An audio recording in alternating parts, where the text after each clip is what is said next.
you can say, Master, am I cool? Did I do everything right?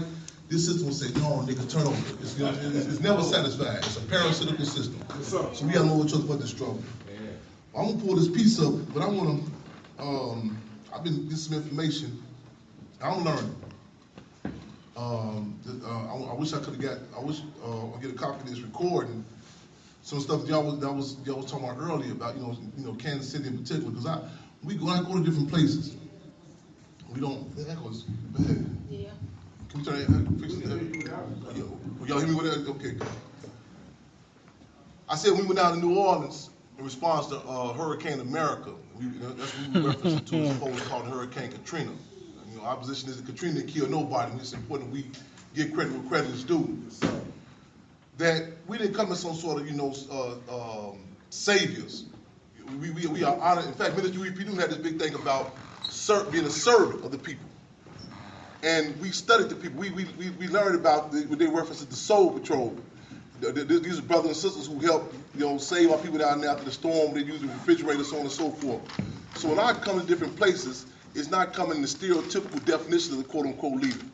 It's coming as a servant of the people. So I want to open up, to get some more information from y'all. Any questions that you may have for me, It's like a more informal dialogue. Can y'all hear me without the microphone? Yes, sir. Yeah. Okay. So I'm gonna pull this piece up. I want to open up for that also. Questions, comments, anybody? Yes, sir. I was wondering how you feel about the new Black Panther Party. Well, first of all, let me, for clarity, I represent this for clarity, because sometimes I gotta go places I gotta make it for clarity. I don't want to draw a conclusion that people are not familiar. I'm the chairman of the Black Panther Party Cubs. That's our logo back there. And it's our mantra is we are the great grandchildren of God, the offspring of Malcolm and ideological cubs of the Black Panther Party. Different organization. We open to do coalition building, but however, we struggle to make sure it's a clarity, different organization. And it's not necessarily antagonistic. A lot of times people try to say, the differences are antagonistic. And a lot of people have disappointment, they said themselves to be disappointed. Structure is important. I grew up in Chicago, which a major dynamic of it was and remains to be the top segregated city in the country. And it's a real big thing about structure. Like everything down from religious institutions to that of the street organizations. Like even the cats in the street, the various street tribes. A cat ain't got to have no colors. You could talk to him and say, oh, this cat is a vice lord. Or this cat is a stone, disciple, so on and so forth. And these are contradictions. The system tried to tell us this whole thing about leaders, you don't need leaders. That piece was right on, brother. That leadership piece was right on. Structure is something that is necessary in every aspect of our lives. And the deal is, structure is important, and it's easy to be vague, to say, okay, we all the same thing. It's important to have a clarity on the ideology, on what you follow what I'm saying? So that's your question. I want to use this time to have a whole discussion just in general. And I don't know if you used that last night, but sometimes I can be a little long-winded. It's important that you very clear, as I said to Susie yesterday when she inquired about some struggles in regards to the gender contradiction in the Black Panther Party in general. I said, make sure, brothers and sisters, and I said, make sure we premise it, we be very clear, because in particular the Black Panther Party, that organization, like a lot of different organizations, but in particular Black Panther Party, was not only not giving credit for a lot of stuff that it did, it was blamed for a lot of stuff that was not the Black Panther Party. Yes, sir. Come on now. You will be surprised on how many people that you mislabel as the Black Panther Party. Yes, and see, the deal is a lot of people are black when it's beneficial and Panthers when it's profitable. Ain't no sideline, ain't no side job for me. This is all we got. Yes, sir. And a lot of people can go through this stage, I'm going through my life, so on and so forth. There's an ideology for the Black Panther Party. A cat told me one time, because in Denver, Colorado, and he asked a similar question. I said, it's a different organization. And he tried to make it antagonistic. He said, oh man, Chairman, these brothers, they mean well. I said, okay, no, I know what you're saying. This is no slight on any type of religious community. He's a Muslim. I said, brother, all due respect, I'll be right back. I'm going to pray to the north. He took offense. He took offense, rightfully so. That was sacrilege. I say respect my religion. Man is revolution. Sir. All due respect. Structure. Structure. So get a clarity. See, I had very few disappointments. And it's ironic because with the movement, we have coalition, we work with various organizations, you know what I'm saying? Brother, I met brother yesterday, he told you the Nation of Islam. Yes, sir. Met brother yesterday, we clear on that. And there's a certain dynamic, there's a certain protocol, certain you see, okay, this organization, this brother represents, so on and so forth. Sometimes I become concerned when it comes to the genre that I represent. It's the bars Lord. And then I done seen situations where people just throwing a black jogging suit. This is not to your question in particular, brother. I'm speaking in general, season of time. And people say, okay, that's a panther, that's a panther. But there's a criteria that you hold with a gangster. There's a criteria that you hold with a hustler. There's a criteria that you hold with a Chevrolet. If some cats pull up on you with a certain, say, no, it ain't no real Chevy, man.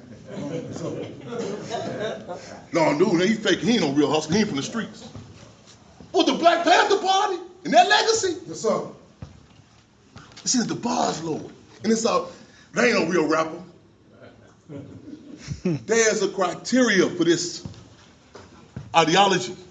The Black Panther Party had a 10-point platform. I told Malcolm Shabazz prior to him being assassinated, the grandson of Malcolm X.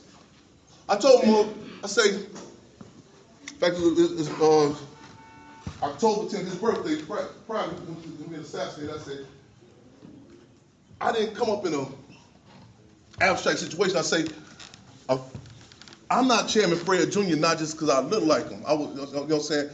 I say it's a structure that cats held me accountable and still hold me accountable. You know what I'm saying? It's not just this, okay, it's his son that's Chairman Fred Jr. They watched me in town, Supermax. They watched me in the streets of Inglewood. You feel what I'm saying? They held me accountable. It's a structure. And, you know, and I respect and I appreciate that. There's a criteria. Because you're dealing with a legacy. You feel what I'm saying? There's a dynamic. I told the party members that said that when there were internal contradictions in the Black Panther Party, when certain people would come up on there and say, hold on, watch him. We said, that's a Panther. Where he walk, where he talk, all that. It's a certain dynamic. And you need contradictions. I said, a real disciple don't know what it is unless he get in contact with some stones, back and forth some stones, or a real vice lord know he is unless you don't get into it with some disciples. You need contradictions. I told him when Chairman Fred went to go meet with the Stones, the Black Stone Rangers, one of the largest street organizations in the country. When he met with Jeff Ford, Chief Malik, what Chief had said to him, he said, we about the people too, man, but we about making money. There was a distinguishment between the Black Stone Rangers and the Black Panther Party. It was not, so they acknowledged those contradictions. And we must acknowledge there are contradictions within our community. We are not all the same. Yeah. You feel what I'm saying? And that's not no bad thing. That's not a bad thing. You have to be careful of anybody that approaches you and to tell you, do not acknowledge contradictions. Anyone that tells you to get rid of the guns, be careful. Anyone that tells you that you don't have to have organization, be careful. Because what will happen is, you will be forced to engage in antagonistic contradictions. You know what I'm saying? It will be on the state, on their terms, the state's terms. That's right. As opposed to coming through the door and say, wait a minute. This is a different organization. So you feel what I'm saying? So I want to premise and say that. And because you know, and see, I told see, because if you don't, in some places in the arena, the arena where I'm dealing with, in the field, in the streets, you will get swallowed up.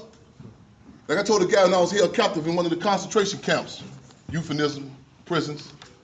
I told a young brother, he came in, I watched him. He would go different schools of thought, different galleries, and he wasn't consistent on what he was. He would morph into, you know what I'm saying, he'd go hang out with some guys, and, you know what I'm saying? And I pulled him to the side one day, I said, young brother, let me holler at you for a minute. It's cool to go to, you know, check out different schools of thoughts, but this is the wrong place to be looking for an identity. Because there's some cats that'll give you one. Yes, sir. We are under contested conditions. A lot of us are. A lot of us are not. A lot of individuals, a lot of people are afforded certain luxuries, certain class, quote unquote, luxuries, where they can be in this bubble. They can, well, I'm going to think what I'm going to do. I might be this, I might be that, or I might subscribe to this. A shadow boxer is a champ. If you ask him or her, ain't no fight. I tell a lot of conscious artists, a lot of people can tell me a lot of these artists. They say there was a big discussion one time. They said RZA with Wu-Tang. They said he had sold out. I said, where did this come from? I said, a lot of these you see, people said themselves would be disappointed. They come in and they say somebody sold out. People ask me, do you think Obama gonna sell out? I said, he never said he had nothing to do with black folks. In the first place. And I told a lot of some of these conscious artists, abstract conscious artists, I said, do you think it's a coincidence that when you go on your tours, they go drop you in places like Germany first, all where the white community is at? It's like they train certain prison guards, and how you isolate them. You put them in. It's like on the TV show 48 Hours. They don't ask you questions out there in the community. They take you and isolate you. You become subjective. It's your own world. With anybody, any organization, hold them accountable. It's a criteria. And let me see when you're doing it under contesting conditions. A lot of people see the berets and leather jackets, and it's romantic. Don't see the cases and the heat that come with it. I was 12 years old. They brought this proposal to my mother about doing this movie thing on Chairman Fred. About 12 years old. This was one of the winners when our gas was cut off at our house. And she shut them down. And I was like, they told me about giving us some money to get our gas back on. They had a heat in the house. And she said, no, we ain't going. It ain't happening. And I respected her principal position. A lot of people say they ain't no sellout. They ain't never told the police nothing. I told one cat, I said, police never asked you nothing.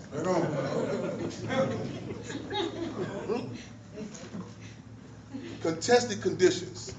And we learn ourselves through struggle. Minister U.E.P. Newton said, his mama said, her preacher said, that a certain amount of suffering is good for the soul. I met a cat one time, he was running around saying he was Fred Hampton Jr. He's Chairman Fred's son. So I touched down with him about 17. I said, man, you when they say you Chairman Fred's son? So he went to this whole thing. He said, well, actually, I'm the son of Elijah Muhammad, son of Jeff Ford, Larry Hoover. I said, brother, all due respect, I'm talking about, I need to know. All right. Yes, sir. I said, for lack of better terms, who your mother did. Hold on. Yes, sir. I said, let me tell you something, bro. I said, actually, I was hoping you was one of Chairman Fred's sons. Maybe you can take half of this heat. Yeah. That come with it. Yes, sir. I know it went long on your question, but there's a different organization, brother. And it's not antagonistic. Yes, sir. Yes, sir. Yes, sister. I just wanted to share that Mama Torina and Brother Oh, you just direct so people don't have to take work with anybody. Yes, yes, sir. I want to ask a question. Yes, sir. The file for J. Edgar Hoover has been sealed for about 50 years. He was complicit in a whole lot of, Mark Clark, Fred Hampton, Martin assassination. There is 50 years seal that was on it. I would like to know what you think about. It was time to open that file, and nobody's pushing for it. There's no political pressure, but it was a sealed file. Only his secretary had most of his private files. Yes. What are we going to do to get those open to know the truth of some of the plots he had against our people, your father included? Well, I want me just for the record, make sure we don't try to foregone conclusion. Everyone is familiar who J. Edgar Hoover was. Okay. J. Edgar Hoover, just for the record, was one of the most infamous directors of the FBI, the Federal Bureau of Investigations. In fact, he was technically speaking, the author of the infamous COINTEL program. COINTELPRO being an acronym for Counterintelligence Program. Again, Counterintelligence Program. A program which was created by J. Edgar Hoover, architected by the Deputy Director of the FBI, William Sullivan. A program in which, not from the horse's mouth, but from the pig's mouth. J. Edgar Hoover himself said a program which was created to discredit, to demise, to disrupt, and to destroy any black nationalist movements. Come on. It consisted of tactics such as the assassinations of Little Bobby Hutton. It consisted of tactics like the forced and political exile of Sada Shakur. It consisted of tactics of the assassination of Deputy Chairman Fred Hampton Defense Captain Mark Clark. So we want to make sure we talk about it, we put this out, and even as I said in regards to Chairman Fred, with him also, it should be an official capacity, so it's not some sort of subjective way, like it's just a thing about J. Edgar Hoover. You know, because J. Edgar Hoover represented an entity. In fact, the FBI buildings is named in honor of J. Edgar Hoover. These were policies. Although he was one of the most brazen representatives of his policies, he was not going against the protocol of the Federal Bureau of Investigation. So that is important that we push forward to open those files. And we know that they're going to blot out the information, so on and so forth. But out of his own, one thing good about his arrogance, his brazenness, was how he would blatantly state that. That's the tactics from not only attacks from Black Panther Party, that of Dr. King, and so many others. And that's a discussion that we have to have about COINTELPRO. That's something that we have to premise that with anything we're talking about. A lot of times we have discussion of long as we get ourselves together, you cannot negate the counterinsurgency. That must be inclusive in every discussion we have. Yes, sir. Real talk. You know what I'm saying, brother? Right on. We got to include that. You know what I'm saying? That got to be inclusive. Because this impacts every aspect of our life. But better yet, as Marvin Gaye said, this ain't living, it's existing. It impacted and continues to impact all, you know what I'm saying, our organizations, the way our relations, everything. We can have a separate discussion about how you feel, you know what I'm saying, what about this between brothers and sisters, how you feel about the music, how you feel about organizations. That dynamic must be inclusive. And he was an individual who was brazen and blatant about it, you know what I'm saying, about it. So you're right on, brother. We need to push for, you know what I'm saying, to call for those files to be open. So I agree. Right on, brother. Yes, sir. My brother. In your assessment of the methods that we take for self-determination and liberation, where do you see, and I brought it up just a short while ago, the role of repatriation in that particular construct? Or do you see that as a viable method of going about acquiring self-determination and liberation? I adhere to a politics which is ever developing, and I'm steady. I'm continuing to have my ear to the ground. And hold on, first, everyone hear the brother's question. Yeah. Everybody, we good? Yeah. A lot of the party had the Black Panther Party had a thing, in which they reference party line and mass line, and it's kind of like, I use this knowledge like even, I guess, working out. I say, there's certain discussions that you can run certain people off, or they're not ready for. Like I said, we all go to the gym, trainer come out there and say, hey, bro, we finna lift these weights, we finna run. Some cats might be, oh man, shit. Right. You know what I'm saying? And certain, even the build of morale of the people to have certain discussions. I see. We are. I was on the interview not a few weeks back, and I said that we all are damaged goods. And she said, it's not me. I said, well, you may be unique then, sister. I said, maybe. This government can't transfer TVs without damaging them. Right. After what we have been through, right. I'm doing the last 24 hours. I ain't not even, you know what I'm saying? The last 24 hours. Come on. If anyone, if you're not damaged, right. Shh, that's a more. This on day. Right. So, to build a morale up of the people. You know what I'm saying? So, and that was one of the dynamics of even like with the Black Panther Party, one of the dynamics of the Black Panther Party survival programs. Like Minister Dewey had a reference about the survival rafts. Getting people, keeping them alive, and take them step by step. They start checking out the programs and supporting the programs, condoning the programs. And like even the systems, a lot of times they don't do this the overnight breaking processes. We say we're not gonna get out of this situation overnight because we didn't get put in it overnight. It's this whole dynamic, you know what I'm saying? It's a process. You know what I'm saying? To even have certain discussions. I was saying yesterday, we had to set the stage so we can have discussions on our terms. It's certain discussions that may be premature that we may have, you know what I'm saying, with certain people that we can lose certain people. I had this knowledge when I was held captive, locked up. I say, we talking about hunger strike. and I was in isolation. We behind the steel doors in a place called Stateville. And when I got there, I couldn't see the other prisoners. So I'm listening. I'm listening to different voices I can pick up because I've been on the circuit. The circuit is where they arbitrarily transfer you from one camp to another camp. So I had learned how to pick up on voices. What particular prisoners. Also back to the structure. What particular organizations. You know what I'm saying? And it's certain organizations where may be elite for one, may not be elite, you know what I'm saying, for another. You follow what I'm saying? And it wasn't antagonistic.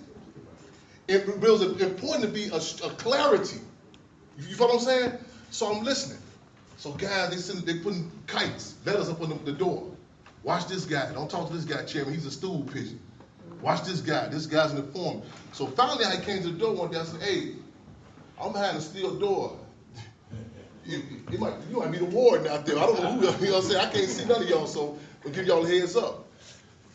So the beatings were so bad in Stateville, we call it Deathville.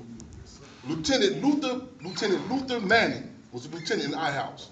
He had a beat-down crew that was coming through, and they would open up, they call it the chuck hole, the doors, the slots, the doors. And they would open the slots, and they would throw, sometimes it might be your breakfast, or they might throw tear gas in there. This was every morning. Yes, sir. And so we would jump up. Then they had a tactic they would do where they would come and they would tell you to cuff up. And if you didn't cuff up, turn on your handcuffs, you can get a ticket for disobeying direct order. They would come in, move on you.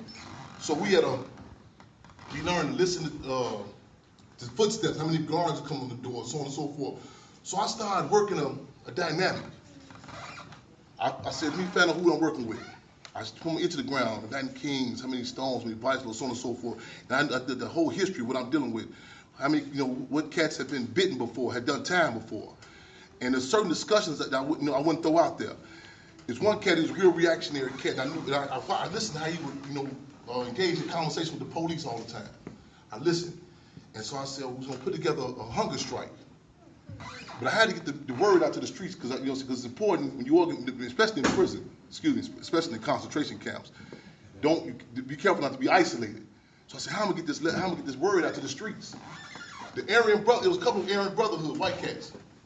They was the only one getting in. They were the one mail was coming in. I would listen who the guards would come and get mail to. So I got a kite to one of them, and guys were saying, "Hey, Chairman, don't be talking to them. That's the Aryan Brotherhood. They a minority. They stabbing up brothers, so on and so forth." And I told the brothers, I said, "I got this. I do this." I said, "There's some black cats in here. If I wouldn't be fooling with on the streets." However, taking into account the situation, I got to do what I got to do. You know what I'm saying? I'm a realist. I don't have this ideal about organizing. I have to work what I got to work with. So I got word to them. I need them to send the letters out. What day we gonna pull this hunger strike? So I got word to get the letters out. So I'm picking my moves. So I said, I know some informants on them on a day. So one guy, he was murder mouthing. He was a cat who, he wanted from Chicago, and he had this complex with these cats. So one morning he'd get up, he'd say this, he would back and forth different organizations. He'd say this one time, and so he'd jump up, man, I say, we're gonna do a hunger strike. I want a hunger strike everybody. I say, give me one day. Nobody, I say, nobody, so he murder mouthing. Mr. Panther called murder mouthing. In other words, he talking felony shit, but ain't gonna commit a misdemeanor. Yes, sir. One day, man, call it for more than that, man. Chad, what you mean one day? So I'm knowing he murder mouthing, but he tap into the emotions of the people. See, reactionaries are more, they can tap into, you know what I'm saying, especially when you're oppressed. And they'll send cats like that out there, rah, rah, rah, rah. Provocateurs. They ain't gonna kick sand at the beach party. So he rah, rah, so I said, okay. So we back and forth. I said, okay, lower it down from 7 days. I said, it'll take me 3 days. Now I threw it out there, and I wanted to find out to a certain group of guys. Next morning, they came with these big breakfasts, fish, grits, eggs. I said, okay, I know, I'm weeding out with stool pigeons over here. You know what I'm saying? I know what I'm dealing with. So we put together, I said, hold fast. We're going to have a hunger strike. And the guy who talked to the police all the time, I told him, what I need you to do, I said, Chris, I remember this like this yesterday too. I said, I need you to just do not talk to the police. That's all I need from you to do. And he respected it.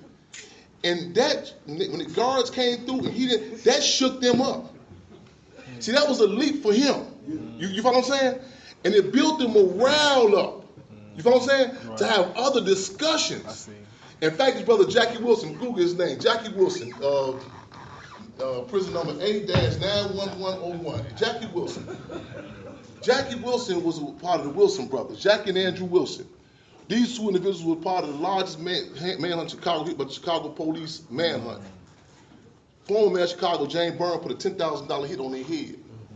In a case, they supposed to get out on the police. They were threw out the window. They were tortured by John Burge, electroshocked in Chicago on their private parts, handcuffed to radiators, stripped naked, body doused with water. They were tortured. They killed Andrew Wilson inside the camp. Jackie Wilson is still one of our forces. Jackie Wilson had got so charged up about this move we did, about this hunger strike we went for 3 days. I got word, we shook him up, we shook the whole administration up. I got word 2 weeks later, people sending me and said, Chairman, could you tell Jackie to come up the hunger strike? So I had to catch him on the yard. I said, Jackie, what you doing? He said, Chairman, I can't believe we came together. I said, Jackie, but you need structure. You know, it's like you watch the Animal Channel, and you can watch how they sit back and they watch. Let me see who's going to, the leopard, he sit back and watch. Let me see who's going to break away from that structure. I say, I need structure. See, structure, we all got weak links. But the structure you can't pick out was the weak. You know what I'm saying? I said, Jack, you got to come up off of it, man. I said, because I need this structure. You know what I'm saying? So that's why, so to answer your question, to have certain, so we got to build them around. That's why I'm listening to the people. There's certain discussions that we can have. I studied, Richard Pryor said he was a peopleologist. I like that term. Study the people. Because a lot of times people go without taking a diagnosis. Like I said, somebody came here right now, he said, man, everybody, we finna run 100 laps, we finna run. Man, this dude in the snap. Right. And we might, eventually all of us might can do it. But he has to build our morale up and study us.